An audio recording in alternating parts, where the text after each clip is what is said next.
Hey guys, welcome back to a new video. I'm Stephanie West. I'm a licensed counselor here in the state of Michigan, and I am owner and operator of In Progress Counseling. Today we're going to talk about, it's a pretty fancy term, but it's pretty important as it relates to maturity, and that is stimuli discrimination, or just the idea of discrimination.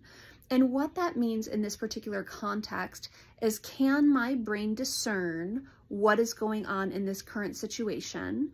And once I discern it, can I act appropriately related to this situation? So often we'll look at behavior, but behavior always has a contextual piece to consider.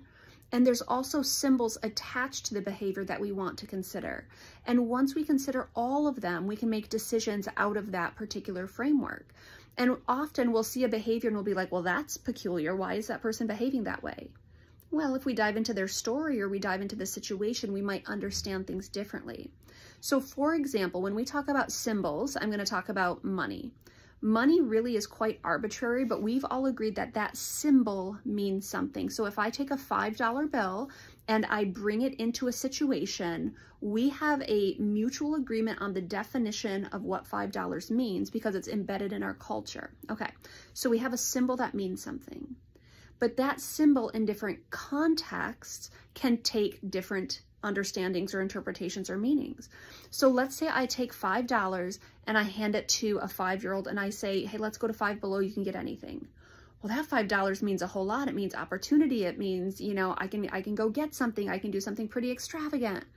Or you take it and you have a $500 tab at a restaurant and you take that $5 bill and you say, hey, that's the tip. Well, now you have dejection and sadness and confusion and, hey, I thought I was a good server and you've rewarded me by giving me a 1% tip. The $5 is the same, but the context has changed. And when we don't yet look at context in our decision-making processes, we are missing key invitations to wise and discerning responses and reactions. So when it comes to the tone that I use in my voice, let's say I'm using a harsh tone in maybe an argument where someone is being really condescending to me and I say, look, that's enough. We are not talking to me that way, right? But I take that same tone and I put me next to the bed of someone who is ill and they say, hey, Steph, I need a drink of water. And I say, hey, look, we do not talk to me that way, okay?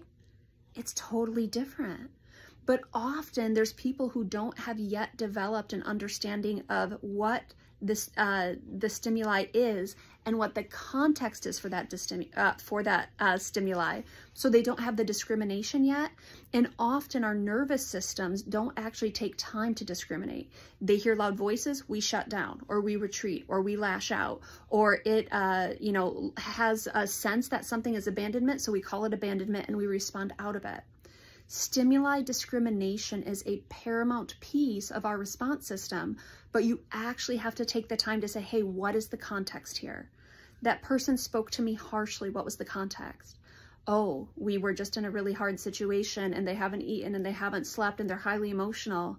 Maybe I can be a little gracious now because I understand that that tone wasn't about this or me or them. It was a really hard context or situation. Or perhaps someone is being pretty down and I'm like, everyone's got to be peppy and happy. And it's like, okay, yeah, but they just lost a family member. So then the context and the situation we're seeing, it makes sense. And that's what we want to invite in today. We have to dive deeper into what is going on in the context. When I hear this over there, do I make automatic assumptions or do I investigate it more? When someone responds to me in a harsh way, do I take time to investigate that or do I just make harsh assumptions about it?